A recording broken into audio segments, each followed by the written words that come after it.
मेरा नाम प्रिया है। मेरी 3 बहनें और 2 भाई हैं। मैं अपने भाई बहनों में सबसे बड़ी थी। जब मैं बहुत छोटी थी तो मेरे माता पिता का देहांत हो गया था, इसलिए मेरे बहन भाइयों की जिम्मेदारी अब मेरे कंधों पर आ गई थी। किसी रिश्तेदार ने भी हमारा साथ न दिया था। कुछ दिन तो हमारे पड़ोसियों ने हमें खाने को दिया, लेकिन वो लोग भी कब तक हमारा सहारा बनते। आखिर मुझे अपने भाई बहनों का पेट पालने के लिए कुछ तो करना पड़ता। मैं कब तक ऐसे हाथ पे हाथ रखकर बैठी रहती। मैं अपने छोटे भाई बहनों को भूख के लिए रोता बिलखता हुआ नहीं देख सकती थी। मैंने बहुत जगह नौकरी तलाश की, लेकिन कहीं पर भी मुझे कोई नौकरी नहीं मिली। मैं बहुत ज़्यादा परेशान थी।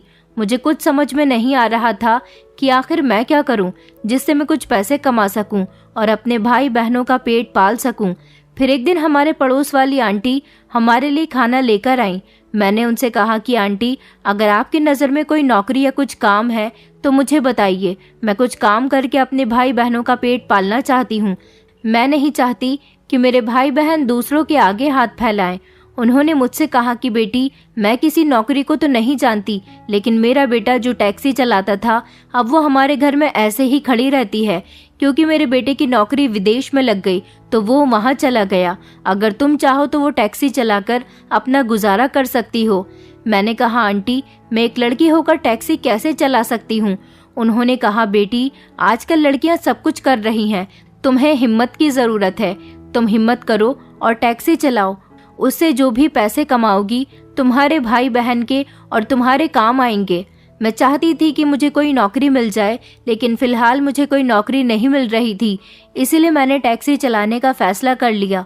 मेरे भाई बहनों ने मुझे मना किया कि दीदी, आप टैक्सी नहीं चलाएं, हम भूखे रह लेंगे, लेकिन आप ये काम ना करें, इसमें आपको बहुत ज़्यादा परेशानी का सामना करना पड़ेगा। लेकिन मैंने उनको समझाया कि तुम फिक्र मत करो, मैं अपना ध्यान रखूंगी। ये कहकर मैं टैक्सी लेकर निकल गई। उस दिन मैं पहली बार टैक्सी चलाने निकली थी। मुझे बहुत ज़्यादा डर लग रहा था, क्योंकि आज से पहले मैंने ऐसा कोई काम नहीं किया था। अब मैं रोड पर खड़ी हुई सवारी का इंतज़ार कर रही थी कि कोई मेरी टैक्सी में आकर बैठे। कुछ देर खड़े होने के बाद एक आदमी आया और उसने मुझसे कहा कि स्टेशन तक जाना है। मैंने कहा, ठीक है, बैठ जाओ। वो आदमी मुझे अजीब नज़रों से देख रहा था। मुझे बिल्कुल भी अच्छा नहीं लग रहा था, लेकिन मैं उसे मना नहीं कर सकती थी, क्योंकि ये मेरी मजबूरी थी। मुझे शाम तक पैसे कमाने थे और अपने घर पर राशन लेकर जाना था, जिससे मेरे घर का खाना बन सके और मेरे भाई बहन पेट भरकर खाना खा सके। पूरे रास्ते वो आदमी सिर्फ मुझे ही देखता रहा, लेकिन मैं सामने देखकर टैक्सी चलाती रही। आज सारा दिन मैं सिर्फ 200 रुपये ही कमा सकी थी। सारा दिन इतनी मेहनत करने के बाद रात को सिर्फ मुझे 200 रुपये ही मिले थे। अब मैं सोचने लगी कि इसमें राशन भी नहीं आएगा। मेरे भाई बहन खाने का इंतज़ार कर रहे होंगे। मैं ऐसे खाली हाथ अपने घर नहीं जा सकती थी, इसलिए कुछ खाने का सामान अपने घर ले गई। मेरे भाई बहनों ने जैसे ही मुझे देखा तो वो मुस्कुराकर मेरे पास आए और मुझसे पूछने लगे कि दीदी, आप खाने के लिए क्या लेकर आई हैं? हमें बहुत भूख लगी है, हम आपका ही इंतज़ार कर रहे थे। बताइए ना, आप क्या लेकर आई हैं? मेरे भाई बहनों ने मुझसे सवाल करने शुरू कर दिए। तब मेरी एक बहन ने कहा कि दीदी थकार कर सारा दिन मेहनत करके घर आई हैं और तुम लोगों ने आते ही उनकी जान खाना शुरू कर दी। उन्हें चैन से बैठने तो दो, उनसे पानी के लिए तो पूछ लो, लेकिन तुम लोग हो कि आते ही सवाल शुरू कर दिए। मेरी बहन ने मुझे पानी का गिलास दिया। मैंने पानी पिया और थोड़ा बहुत जो कुछ खाना था मैंने उसके हाथ में दे दिया। उसने सबको खाना खिलाया और फिर सब सो गए, लेकिन मेरी आंखों से तो नींद गायब हो गई थी। मैं यही सोच रही थी कि आखिर मैं अपने भाई बहनों का पेट कैसे पालूंगी, उनको कैसे पढ़ाऊंगी लिखाऊंगी। मेरा सपना था कि मैं अपने भाई बहनों को पढ़ाना चाहती थी, उनको अपने पैरों पर खड़ा करना चाहती थी, लेकिन इतने कम पैसों में तो ये सब कुछ मुमकिन नहीं था। इन पैसों से तो हमारा गुजारा होना ही मुश्किल था। यही सब कुछ सोचते सोचते कब मेरी आंख लग गई मुझे पता ही नहीं चला। सुबह जब मेरी आंख खुली तो मैं फिर से अपने काम पर निकल गई। मैं फिर से सड़क पर खड़े होकर सवारी आने का इंतजार कर रही थी।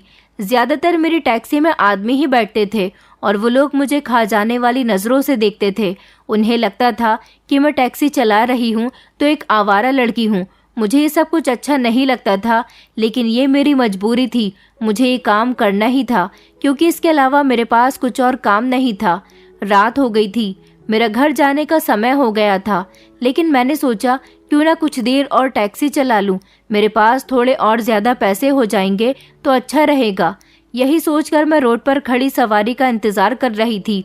उसी समय 2-3 लड़के मेरे पास आकर मुझे गंदे गंदे कमेंट पास करने लगे, लेकिन मैंने उनकी तरफ नहीं देखा। मैं उन लोगों को इग्नोर करने लगी, लेकिन मुझे उनसे बहुत ज़्यादा डर लग रहा था। आज से पहले मेरे साथ ऐसा कभी नहीं हुआ था। रात में मैं यहाँ अकेली खड़ी थी, मेरे साथ कोई भी नहीं था। तभी उनमें से एक लड़का मेरे पास आया और मुझसे बोला, हाँ मैडम, आज रात का क्या लोगी? मैंने उससे कहा कि अपनी बकवास बंद करो और यहाँ से चलते बनो, मैं कोई ऐसी वैसी लड़की नहीं हूँ। तब उनमें से दूसरे लड़के ने मुझसे कहा कि अगर ऐसी वैसी लड़की नहीं हो तो यहाँ इतनी रात में अकेली क्यों खड़ी हो? शरीफ लड़कियां तो रात को अकेली घर से बाहर भी नहीं आती, और तुम यहाँ खड़े होकर अपने आशिक का इंतजार कर रही हो। क्यों ना तुम हमें ही अपना आशिक समझ लो और हमारे साथ थोड़ा वक्त गुजार लो। उनकी ये गंदी बातें सुनकर मैं आगे बढ़ने लगी। तभी उनमें से एक लड़के ने मेरा हाथ पकड़ा और मुझे अपनी तरफ खींचा। मैंने खुद को उससे छुड़ाने की बहुत कोशिश की, लेकिन उन लोगों के इरादे नेक नहीं लग रहे थे। एक लड़के ने मेरा दुपट्टा खींचकर फेंक दिया तो मैंने चिल्लाना शुरू किया, कोई है? बचाओ मुझे, यहाँ कोई है? तभी उन्होंने कहा कि यहाँ पर तो कोई भी नहीं है मेरी जान, बस तुम और हम ही हैं। हमें पता है कि तुम भी यहाँ पर इसी काम के लिए खड़ी हो, तो फिर इतने नखरे क्यों कर रही हो? मैं उन लोगों से खुद को छुड़ाने की कोशिश कर रही थी और चिल्ला रही थी कि कोई है, मेरी जान बचाओ। उसी समय एक आदमी अपनी गाड़ी से उतरा। उसने उन लड़कों से कहा कि छोड़ दो इस लड़की को, वरना तुम्हारे साथ अच्छा नहीं होगा। उस आदमी को देखते ही वो लड़के वहां से भागने लगे। पता नहीं वो भला आदमी कौन था जिसने उस रात मेरी मदद की थी और मेरी इज्जत बचाई थी। उसने मुझसे कहा कि तुम यहाँ इतनी रात में अकेली क्या कर रही हो? तुम लड़कियां खुद ही अपने आप को खतरे में डालती हो और फिर कुछ हो जाता है तो दूसरों को इल्जाम देती हो। तुम्हें पता है कि माहौल खराब है, फिर भी इतनी रात को निकलने की क्या जरूरत है? मैंने उस आदमी से कहा कि मैं टैक्सी चलाती हूँ, मेरे घर के हालात ठीक नहीं है, मेरे माता पिता इस दुनिया में नहीं है, मेरे छोटे भाई बहन हैं, उनका पेट पालने के लिए मुझे ये काम करना पड़ता है। रातों को निकलना मेरा शौक नहीं है, बल्कि मेरी मजबूरी है। मेरे पास कोई और दूसरी नौकरी नहीं है, बस यही एक काम है जिससे मैं अपने भाई बहनों का पेट पाल सकती हूँ। फिर उस आदमी ने कहा कि ठीक है, लेकिन आज के बाद तुम रात में ये काम मत करना, तुम सिर्फ दिन में ही टैक्सी चलाना। चलो अब मैं तुम्हें तुम्हारे घर तक छोड़ देता हूँ। मैं उस आदमी से पूछना चाहती थी कि आप कौन हैं, लेकिन मैं उससे ज्यादा सवाल नहीं कर सकी। उस आदमी ने मुझे घर तक छोड़ा और फिर वो वापस चला गया। जब मैं घर पहुंची तो मेरे भाई बहन सो रहे थे, लेकिन मेरी एक बहन जाग रही थी, मेरा इंतजार कर रही थी। घर आते ही वो मुझसे पूछने लगी कि दीदी क्या हुआ, इतनी देर क्यों हो गई? मैं कब से आपका इंतजार कर रही हूँ। मैंने उससे पूछा कि तुमने सबको खाना खिलाकर सुला दिया? उसने कहा, हाँ दीदी, मैंने सबको खाना खिलाकर सुला दिया है। आप इन लोगों की फिक्र ना करें, मैं इनका ख्याल रखती हूँ, आप सिर्फ अपना ख्याल रखें। ये आपके कपड़े इतनी धूल में कैसे हो रहे हैं? क्या आपके साथ कुछ हुआ है? मैंने उससे कहा कि कुछ नहीं, बस मैं गिर गई थी, जिस वजह से मेरे कपड़े गंदे हो गए। अब तुम भी जाकर सो जाओ, बहुत रात हो गई है। मैं बहुत ज्यादा थकी हुई हूँ, मैं भी सोने जा रही हूँ। ये कहकर मैं सोने के लिए लेट गई और उस आदमी के बारे में सोचने लगी। अगर आज वो आदमी ना होता तो मेरी इज्जत तार तार हो चुकी होती, मैं किसी को मुंह दिखाने के काबिल नहीं रहती। मेरे छोटे भाई बहनों का क्या होता? मैं किस मुंह से उनके सामने जाती और उन्हें क्या बताती? जमाने वाले तो मुझे जिंदा नहीं छोड़ते। क्या कोई मेरी बात का यकीन करता कि मेरे साथ गलत हुआ है? सब लोग तो यही सोचते ना कि टैक्सी चलाने जाती है, जरूर मेरा ही कोई चक्कर होगा। यही बातें सोच सोच कर मैं बहुत ज्यादा घबरा रही थी। सुबह मेरी आंख उस टाइम खुली जब मेरी बहन ने मुझे जगाया। वो मुझसे कहने लगी कि दीदी, आज आपको टैक्सी चलाने नहीं जाना है। मैंने उठकर देखा तो सूरज चढ़ चुका था, सुबह के 10 बज रहे थे। इतनी देर तक तो मैं सोती नहीं थी, फिर आज पता नहीं मुझे कैसे इतनी लंबी नींद आ गई। शायद सारी रात सो नहीं सकी थी, इसी वजह से सुबह मेरी आंख नहीं खुल पाई। मैंने उठकर नाश्ता किया। आज मुझे बाहर जाते हुए बहुत डर लग रहा था, मेरे कदम लड़खड़ा रहे थे, लेकिन कुछ भी हो मुझे हिम्मत नहीं हारनी थी। मुझे अपने भाई बहनों का सहारा बनना था, उनके लिए कुछ करना था, इसलिए मैं टैक्सी चलाने निकल पड़ी। लेकिन आज भी मेरे पास ज्यादा पैसे नहीं आए थे। मैं समझ नहीं पा रही थी कि आखिर मैं क्या करूं जिससे मैं ज्यादा पैसे कमा सकूं, अपने भाई बहनों का फ्यूचर अच्छा कर सकूं, उन्हें पढ़ा लिखा सकूं। शाम के 6 बज रहे थे और मैं सड़क पर खड़ी सवारी का इंतजार कर रही थी। तब मैंने देखा कि एक लड़का एक लड़की को गाड़ी में बिठाकर कहीं ले जा रहा था। रोज मैं उस लड़की को इस रास्ते से गुजरता हुआ देखती थी, लेकिन उसके साथ रोज अलग अलग लड़कियां होती थीं। मुझे समझ नहीं आता था कि आखिर ये इन लड़कियों को कहाँ लेकर जाता है और रोज इसके साथ अलग अलग लड़की क्यों होती है। कुछ दिनों बाद वही लड़का एक लड़की को साथ लेकर मेरे पास आया और मुझसे कहने लगा कि हमें स्टेशन तक छोड़ दो। मैंने कहा ठीक है, बैठ जाइए। वो दोनों मेरी गाड़ी में बैठ गए। जब स्टेशन आ गया तो वो दोनों मेरी गाड़ी से उतर गए।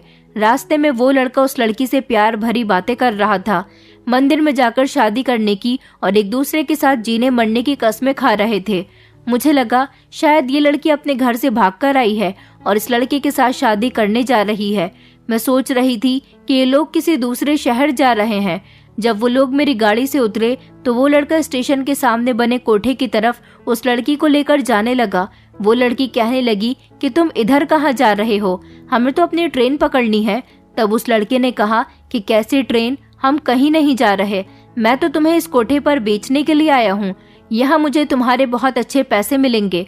वो लड़की जोर जोर से चीखने लगी, चिल्लाने लगी और उस लड़के को मारने लगी। वो कहने लगी कि तुमने मुझे धोखा दिया है, तुमने तो मुझसे कहा था कि हम लोग भागकर शादी कर लेंगे, लेकिन तुम मुझे यहाँ कहाँ लेकर आ गए, मुझे अपने घर वापस जाना है।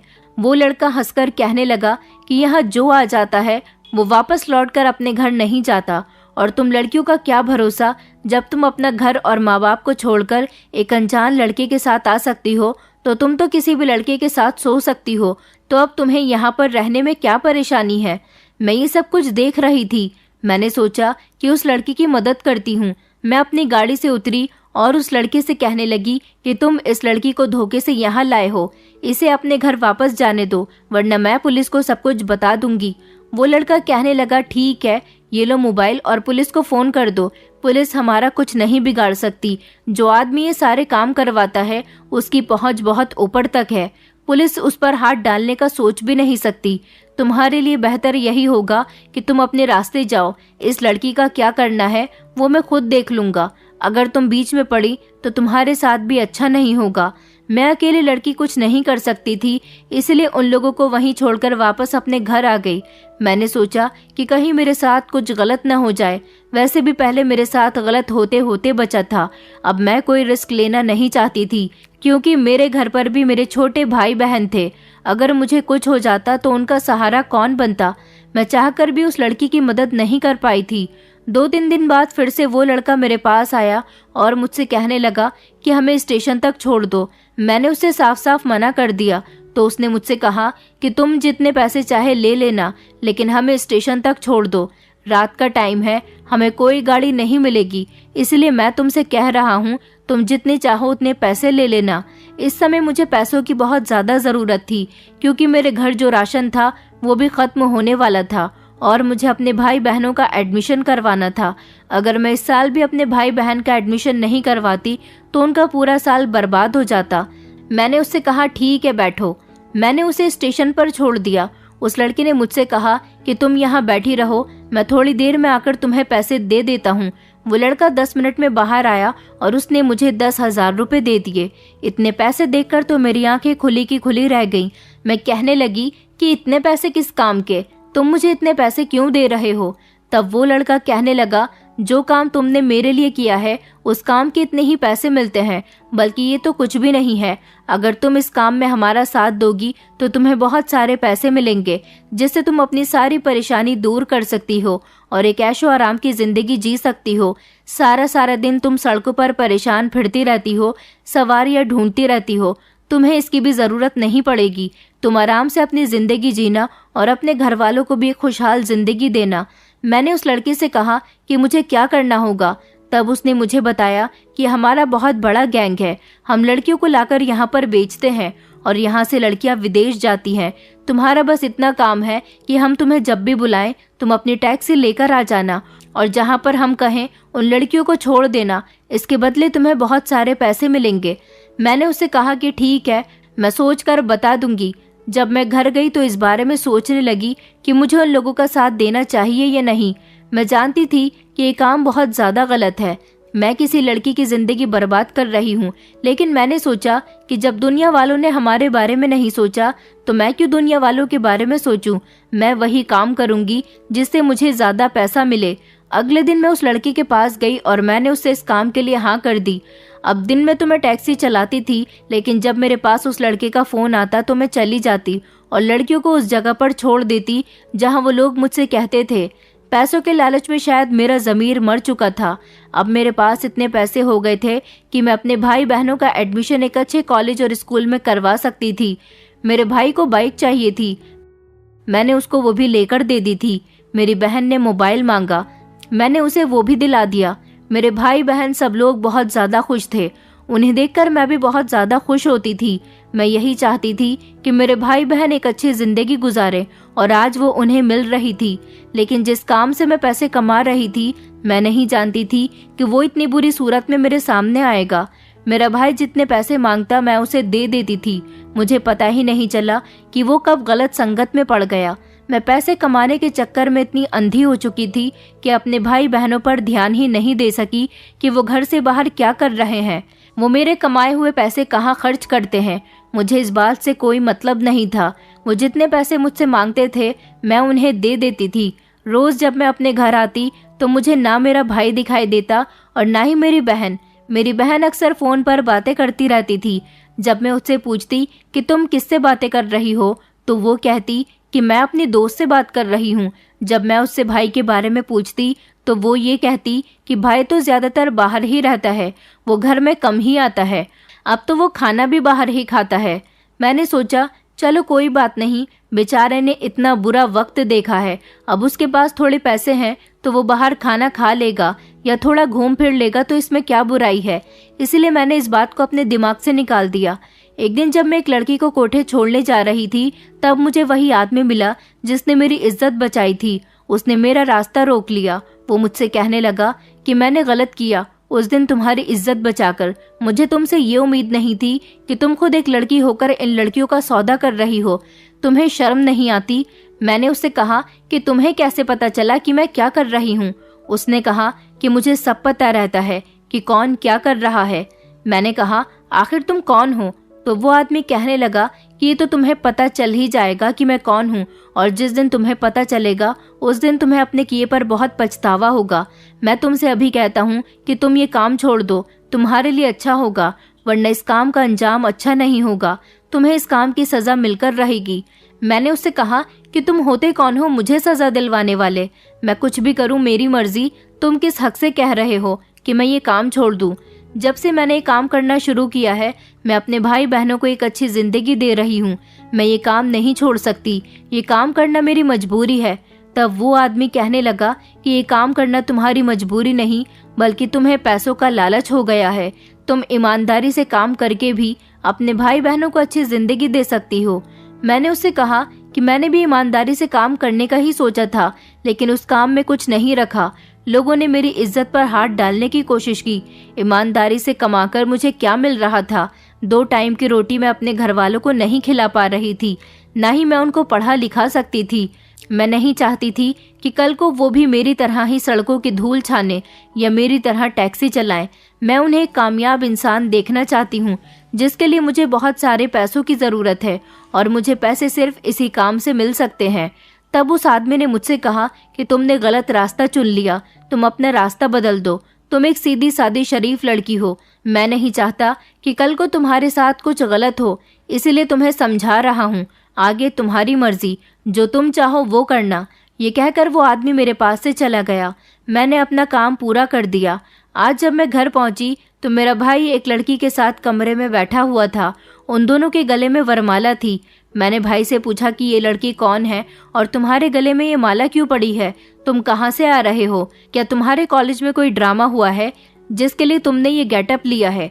वो कहने लगा कि दीदी, इस लड़की का नाम रीमा है, मैं इससे बहुत प्यार करता हूँ और हम दोनों ने मंदिर में शादी कर ली। अपने भाई के मुंह से ये बात सुनकर मेरे तो पैरों तले से जमीन निकल गई। मैंने उसके गाल पर एक जोरदार थप्पड़ लगाया और उससे कहा कि कैसा घटिया मजाक कर रहे हो।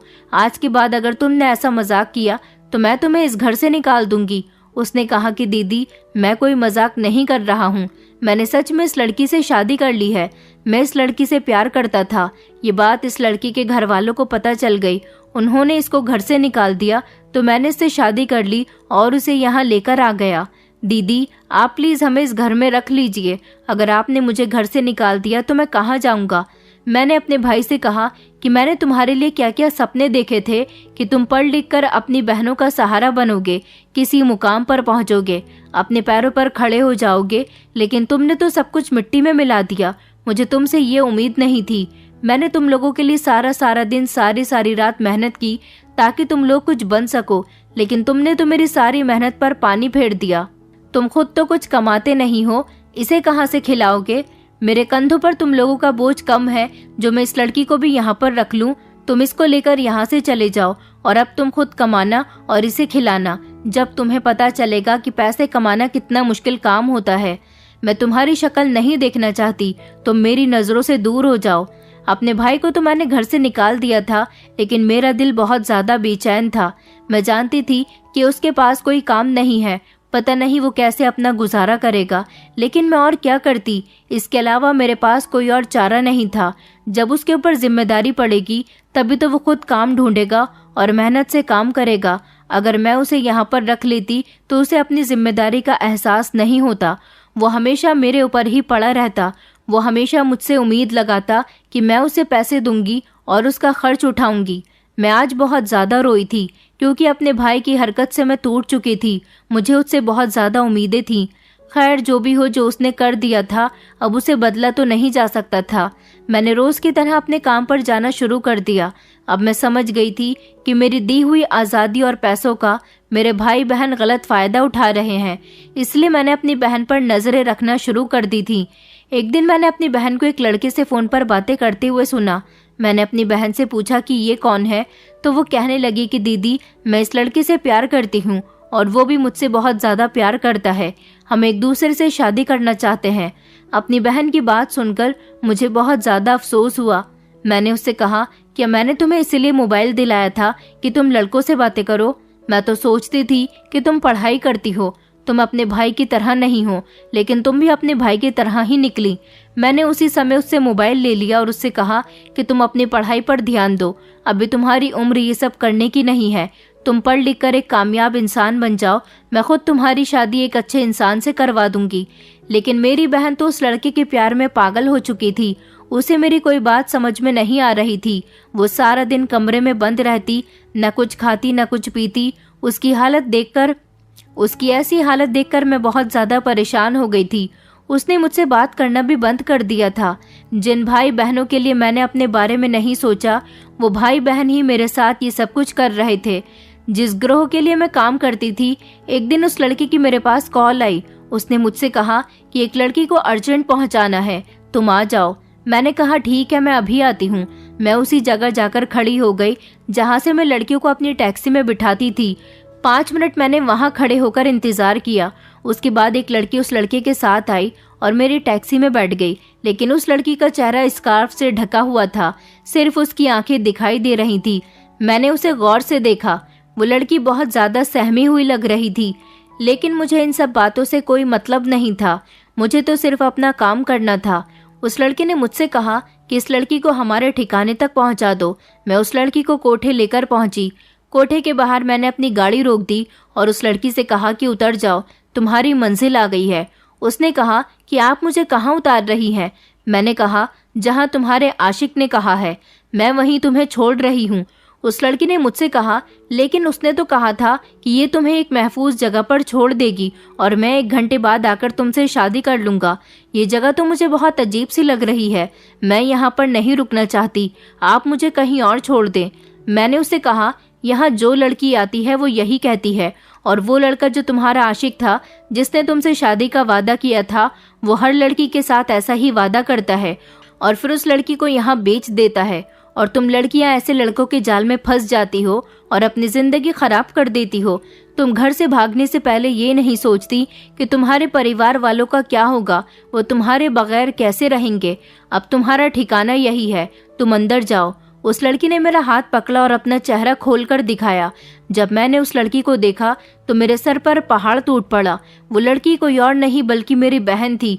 मैं सपने में भी नहीं सोच सकती थी कि आज उन लड़कियों की जगह मेरी बहन होगी, जिनको मैं बहुत ही आसानी से यहाँ पर छोड़कर चली जाती थी। वो लड़कियां मेरे आगे हाथ जोड़ती थीं, लेकिन मैं उनकी एक नहीं सुनती थी। मैंने अपनी बहन से पूछा कि तुम यहाँ पर क्या कर रही हो, तुम तो घर पर थी।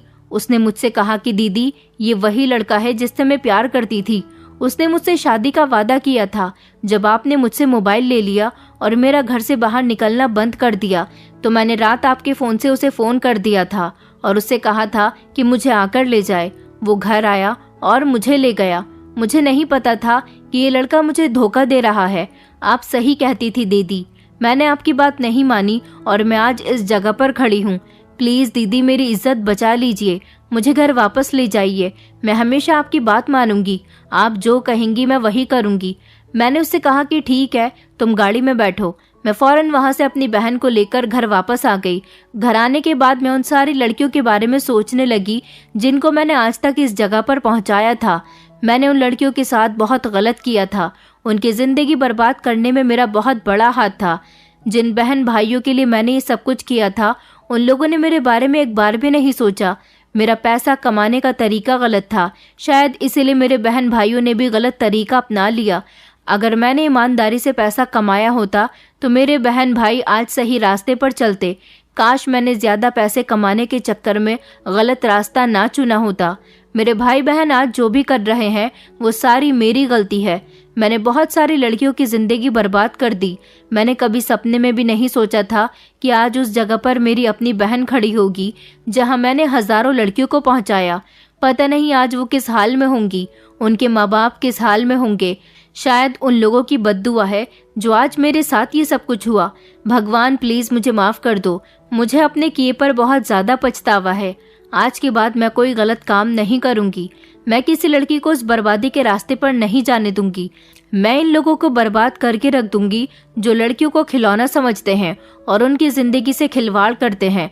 कुछ पैसों के लिए वो उन्हें झूठे झूठे वादे करते हैं, उन्हें सपने दिखाते हैं और उनकी जिंदगी नरक से भी बदतर बना देते हैं।